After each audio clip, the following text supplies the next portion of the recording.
Welcome back to the Comic Book ASM Artist. Today we're going to be doing another comic book haul.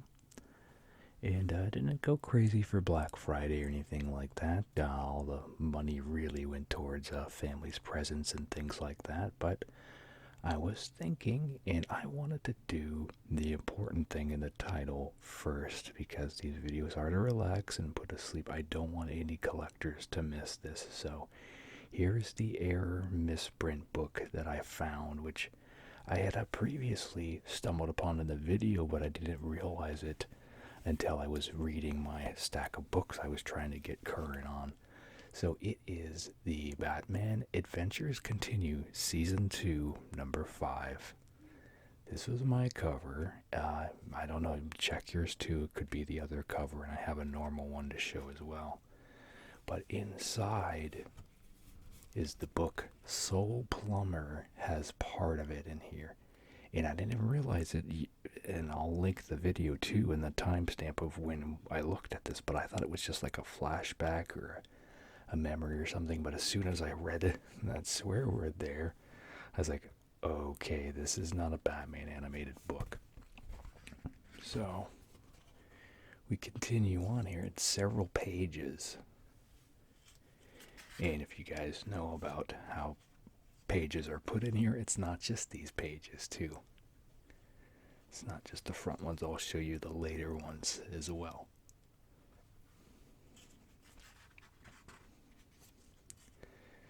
So, yeah, and even here, when I was looking through it, I didn't even know it was Soul Plumber. So I looked and I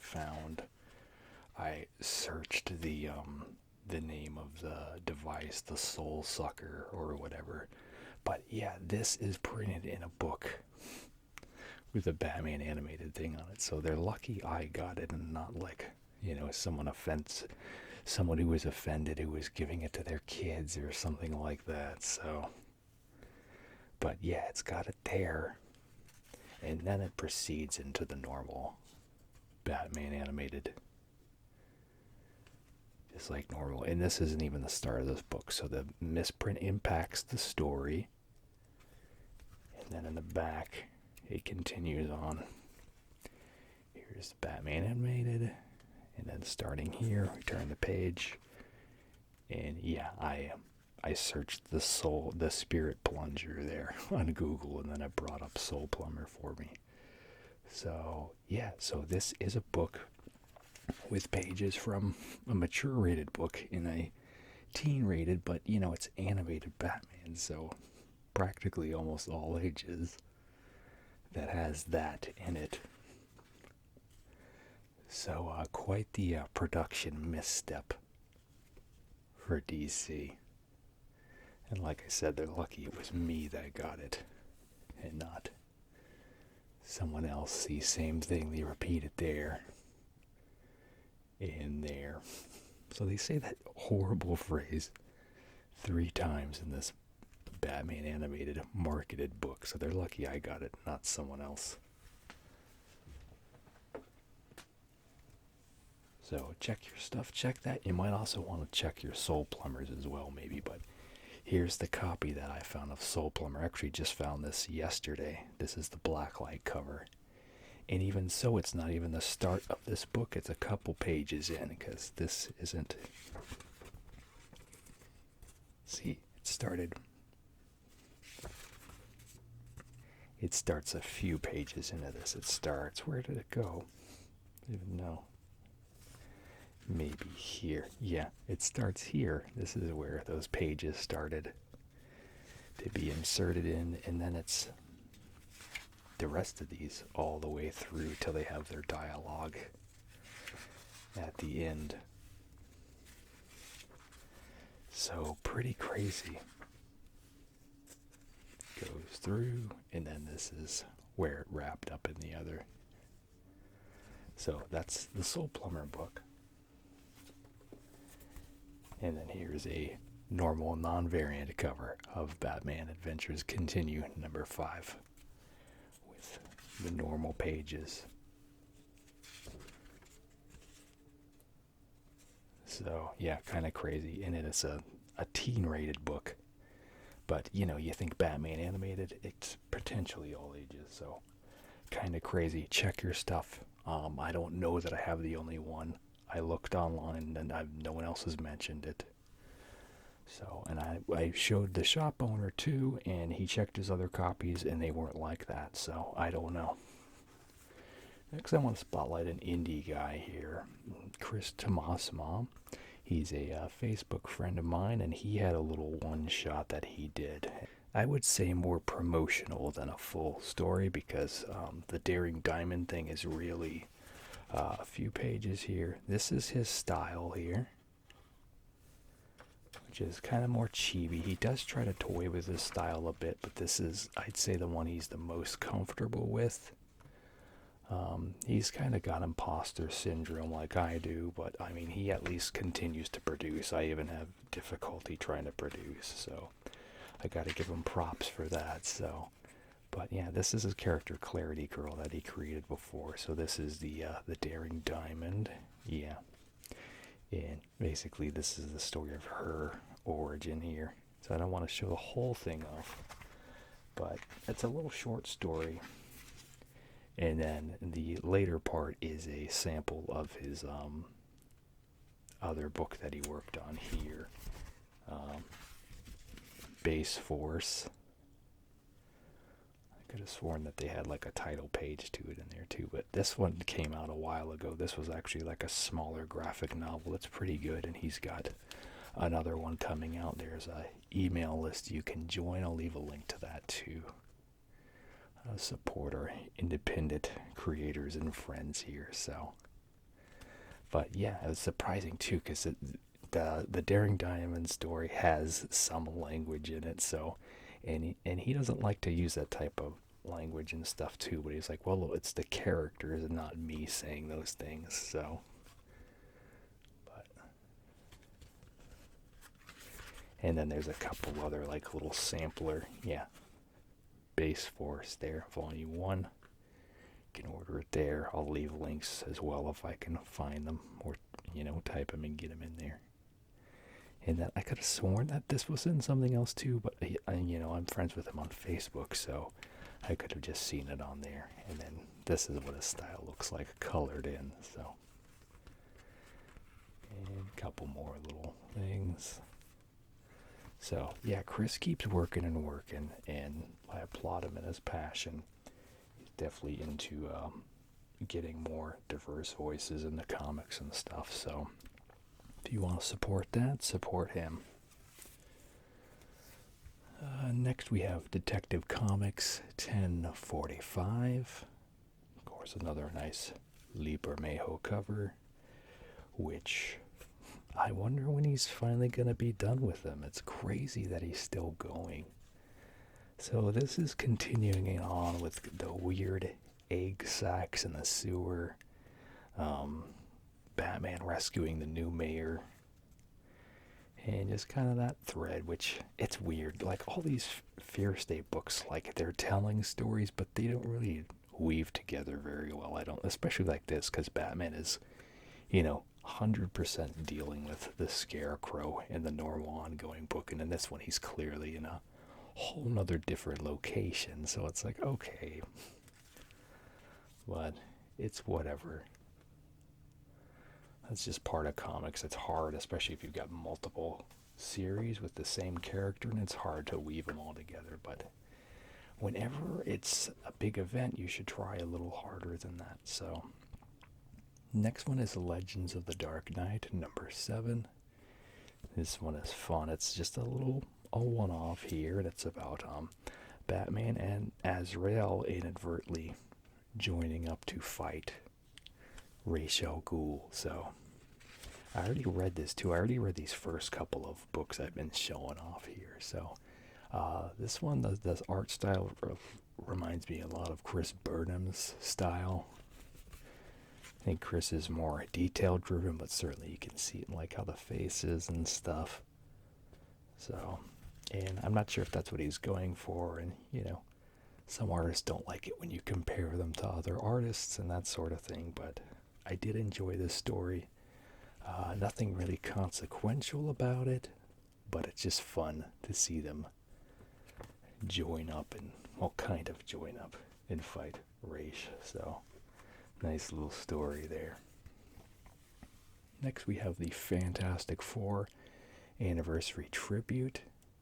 And this showcases talent from tons of people, I would say at least. It's basically every page is a different artist. So the first 25 pages retell the story of Fantastic Four, #1. So I don't know if I want to hang that there for a minute for you to see everyone working on it. I don't want to go through the whole book and show you every page because that would be, spoiling everything. But so there's some of it there, and then halfway through, there is the Fantastic Four Annual #3 artists right there, and then that starts the story. And I think I like the art better in the second half, mainly stands out to me more, as it had a lot more of the well-known people. But I did leaf through this one actually, just because it's a bigger one. But I will read the whole thing. But I've already read these in the past, so it's not really oh, I've got to read this right now. But yeah, this has more people like Michael already, who's later towards the end and stuff like that in here. So, but fun little book if you like the Fantastic Four and just kind of want to see a big old floppy anthology book, then that's for you. Next we have Superman, Son of Kal-El, #5. This is the big coming out issue for Kal-El here, or not Kal-El, for Jonathan. So yeah, this is the book that's been lauded and marketed as the big book. We learn that John is bisexual, which is a big deal. It's definitely good to have more representation in comics. If anything, I wish that there was more build up to it. We'll see what happens, And I could have sworn even in Future State, he had kids and stuff. So I mean, that's why they're going with bisexual, I suppose, is, both genders. But yeah, so there's that, and let's see, and I'll just straight up show the kiss. They have recolored it here. The colorist took a stand and didn't care for this type of thing, and he actually colored it and wanted to finish it out, but I guess they let him go, or I'm not exactly sure of all of the thing there, but this is, the whole book's been recolored, so there's that. But I think DC did a disservice here, because this was a big thing, but I think there was a bigger same-sex story that came out that they should have marketed, that has been something people been kicking around forever here. So, and it should have had the labeling and everything there too, with all that, I think. Because in this year, Batman 117, which is the Fear State conclusion, we know they've been dealing with, all the women and stuff helping Batman with this too. And we finally see a kiss between Harley and Poison Ivy in canon in ongoing Batman. And this has been something that's always been kind of hinted and assumed, but never officially put into the regular Batman books. I know there's the Harley Quinn cartoon with HBO Max and all that stuff, but I felt like this was a more natural progression into this moment than we got in that Superman book. So they should have marketed this, because this was and even when the artist showed in his Instagram, they're like, wasn't this already a thing? Because this felt so established to people that it's been kicked around so much that they felt that it was already done. But that's a bigger moment, I feel. So I think they did a disservice to people on that one. And then the person who made the additional Ivy, who's the kinder part, who merges with the harsh Queen version in that story, which is a whole nother thing. But so this is her one shot here, The Gardener. And they kind of go over that history again. So just to give you that piece here, we get it here and explain the abuse that, Harley had suffered through Joker and had found healing and love through Ivy. So we see it here too.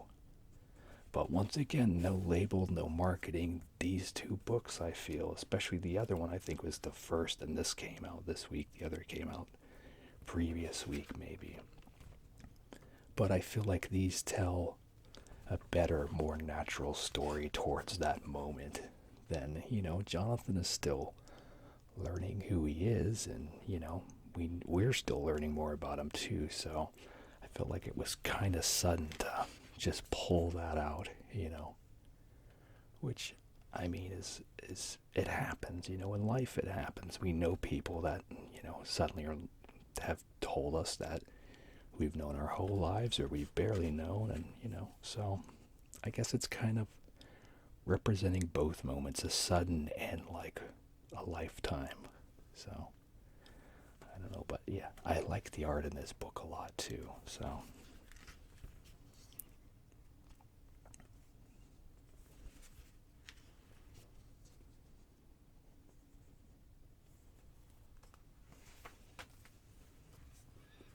all right, we're on to box number 2 here now.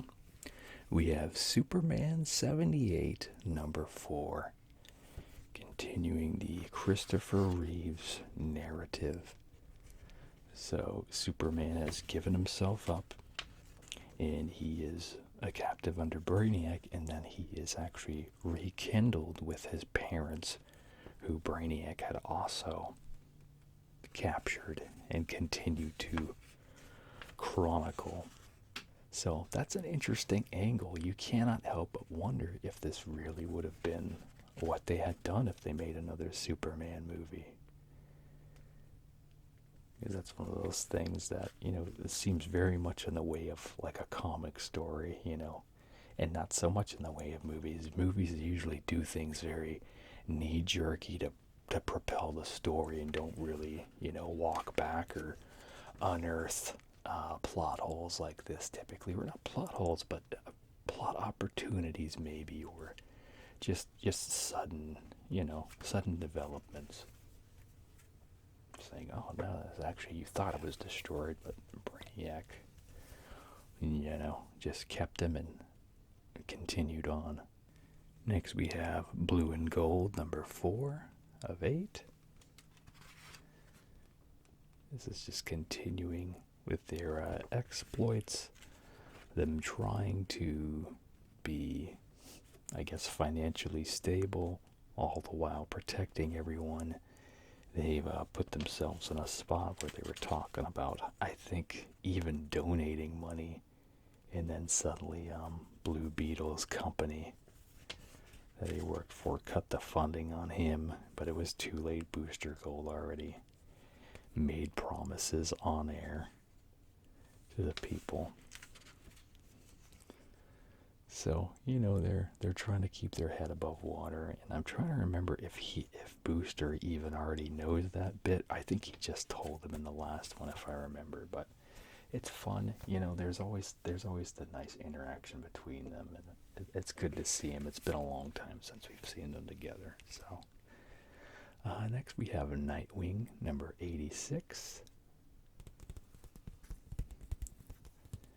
And I think this one is heavily focused on the Bat family doing their thing. Yeah, we had the explosion in the clock tower here. I hadn't read this one yet. All the stuff in the other box I had read, so this is my first time seeing this here.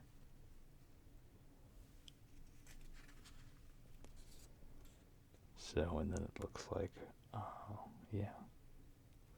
Let's say that they do a flashback here or not. I saw some rubble here, so I'm like, oh, maybe not. Well, we got here as a flashback, so.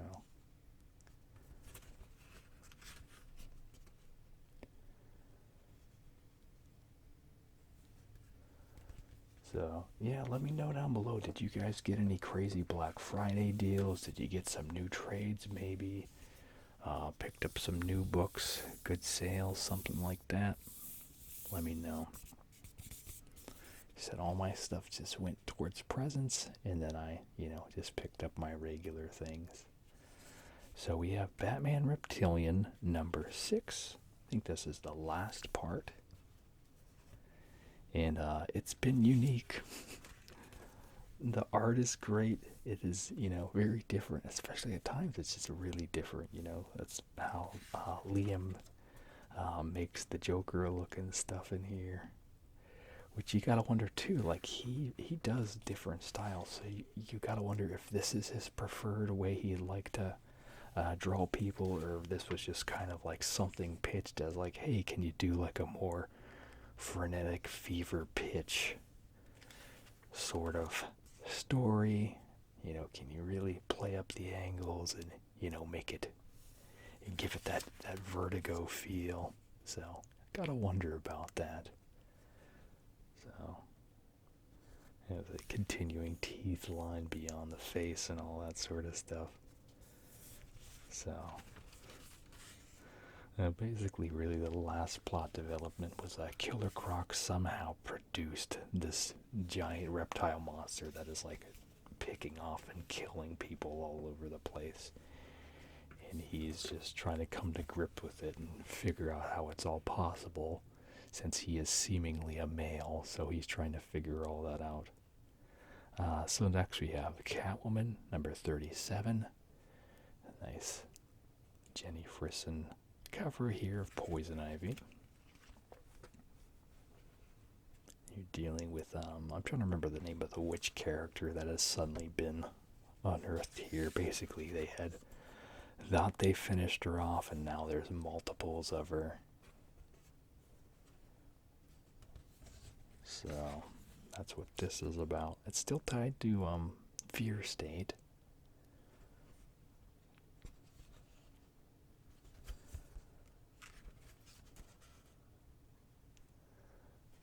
But yeah, I would say not as seamlessly done as a few other books I've seen, like the Joker War, and especially when I started to collect so many Batman books.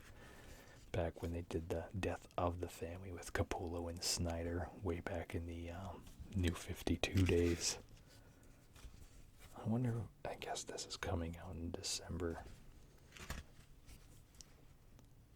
So I didn't really stop and look at the shelves when I was in there either. Every now and then some books get allocated, and, then there's scheduling changes and things like that. So it's hard for me, especially when you buy so many books, to keep it all straight sometimes. Next we have Robin, number 8. And so this is Damien's grandma or great-grandma here. And we've learned she's somehow trying to manipulate everyone on the island, kind of as a death sacrifice for whatever power is over the, I think it's just Lazarus Island or something to that extent. And so this is the last battle, I think, here. Everyone else is gone, and Damien knows the score. Yeah, it's Lazarus Island. So he is fighting, but fighting knowing the possible effects of this fight will only feed the agenda of his grandma and unearth whatever is powering the island, or will continue to do something, so. But this has been a good little series. I always love seeing more development with Damien. Like I said, he was a character initially I just hated. And, he grew on me. And he had a character in the book that grew too. It wasn't just me suddenly seeing him differently the same way he had been presented. He had growth in the book. So I gotta applaud DC for making me like a character that was unlikable to me initially. Next you have King Spawn number 4. I think this is a Jason Sean Alexander cover. Been missing when Jason used to work on Spawn. Give it a much more alternative art style and take. And this is kind of a medium between that, I would say.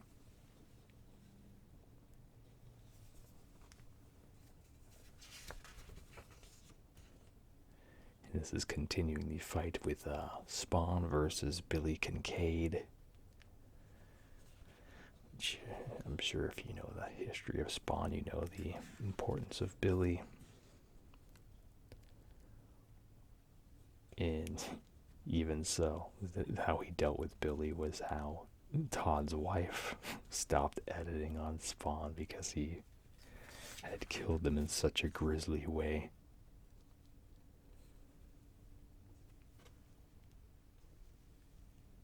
I'm trying to remember which documentary I had heard that from, but I do remember straight from her talking about it on camera. Okay, the next one I got was actually for the variant cover.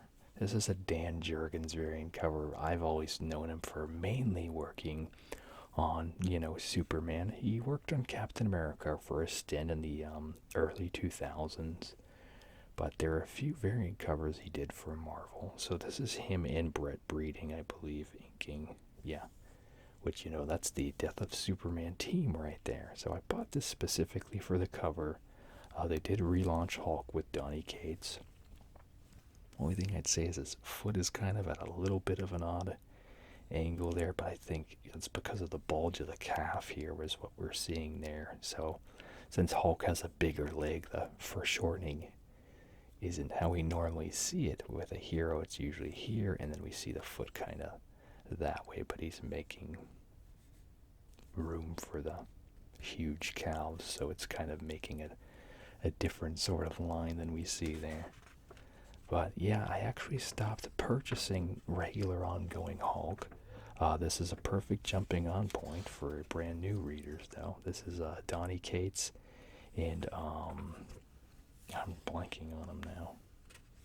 The Invincible guy, I'm trying to remember. But yeah, this is going to start their run of Hulk, which I specifically was very intrigued by the Immortal Hulk and just kind of the whole thing. Yeah, Ryan Otley. So, and this is just a very different from what I saw with the Free Comic Book Day and all that. I'm just like, okay, well, this particular one, it really just looks like it's going off in a whole different area. So I'm gonna hop off. Hulk was fun. I did sell off my book successfully. It was a great run. I do recommend the Immortal Hulk if you want to read a Hulk story you've never really expected before. Really different. And check out the new one if you want to jump on Hulk and enjoy Donny Cates or Ryan Otley.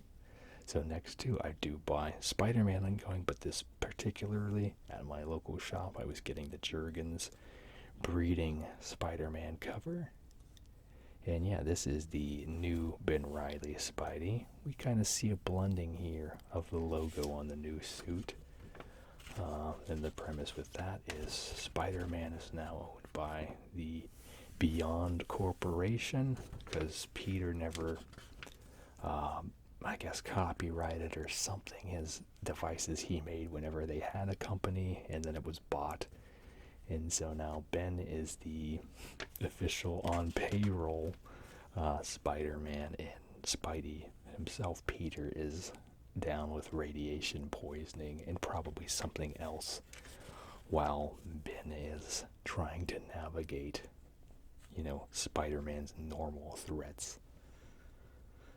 So different art style here too. This is a change, so it's kind of interesting. See more like blended shading and stuff. Which, I mean, I guess it always is, but you know what I mean. It definitely has a certain... It looks more 3D-ish, I feel. Let me check the artist on this real quick. Okay, so Michael Dowling, I don't think I know them, so... And even the writer, I don't know the writer either, so surprising all the way around. Alright. And I guess I got one more in here. Okay. So So we've got Gunslinger Spawn number 2. And yeah, this is one just started. I read the first one a little while ago, maybe a week or so ago. And it's really, the first one was pretty much the gunslinger trying to navigate just kind of being in the modern setting. He actually didn't know he had a motorcycle, and he didn't know that all he had to do was put gas in it. So he befriended like a guy who was at his gas station. And it was like, can you help me fix this machine? And the guy's just like, you just gotta put gas in it. And then as it turned out, the person who worked at the gas station, he was kind of a younger guy, and basically his dad's like, don't come home, and basically call me before you come home or whatever. And Gunslinger's like, well, I'll just take you home anyway. And they brought him home, and then he sees like a secret meeting with kind of the angel characters and Spawn the Redeemers, I guess is what you want to call them. So, and then a battle ensued there in their living room area. So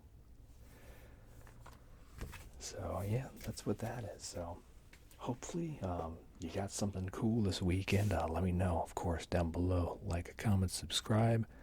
Let me know what you want to see. Keep your eyes peeled for your issues that you got. Hopefully you got one of those misprinted Batmans too. And as always, you all have a super slumber. Thanks. Bye.